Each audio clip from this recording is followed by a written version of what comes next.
வணக்கம் மக்களே. சிறகடிக்க ஆசை சீரியலில் இனி என்ன நடக்க போகுதுன்னு பார்க்கலாம்.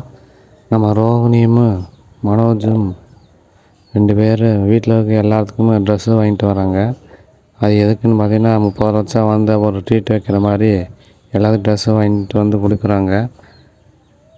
ரோகிணி இருந்துட்டு மனோஜோட்டு முன்னாடியே சொல்லிடுறாங்க, 15 லட்சம் மட்டும் சொல்லு, நீ 30 லட்சம் வாங்கினதா சொல்லிடாத, வீட்டில் இது எங்கள் மாமா அனுப்புனதா சொல்லிக்கலாம், அப்படின்னா தான் தப்பிக்க முடியும், இல்லைன்னா எல்லா காசும் முத்து பிடிங்கிடுவான் பார்த்துக்க அப்படின்னு சொல்லி முத்துவை பற்றி சொல்கிறாங்க. ரோகிணி மனோஜும் ட்ரெஸ் எல்லாம் எல்லாருக்கும் எடுத்து கொடுத்துட்டு டைனிங் டேபிளில் போய் உட்காந்து சாப்பிட்லான்னு போகிறாங்க. நம்ம மனோஜ் இருந்துட்டு, பணம் இருக்குதுப்பா, அதை வச்சு என்ன பண்ணுறதுன்னு தெரில, என்ன பிஸ்னஸ் ஆரம்பிக்கணும்னு தெரியலன்னு அண்ணாமலை கிட்ட கேட்க, உனக்கு பணம் எப்படி வந்துச்சு அப்படின்னு சொல்லி முத்து கேட்குறாரு. அதுக்கு ரோகிணி இருந்துட்டு, எங்கள் மாமா தான் அனுப்பி விட்டாங்க அப்படின்னு சொல்ல, உங்கள் மாமாவா, உங்கள் அப்பா தான் அங்கே ஜெயிலில் இருக்கான்னு சொன்னால் உங்கள் மாமா எங்கே திருப்பதி போகிறாருன்னு சொன்னால் அதை எப்படி உங்களுக்கு அனுப்பியிருக்க முடியும்?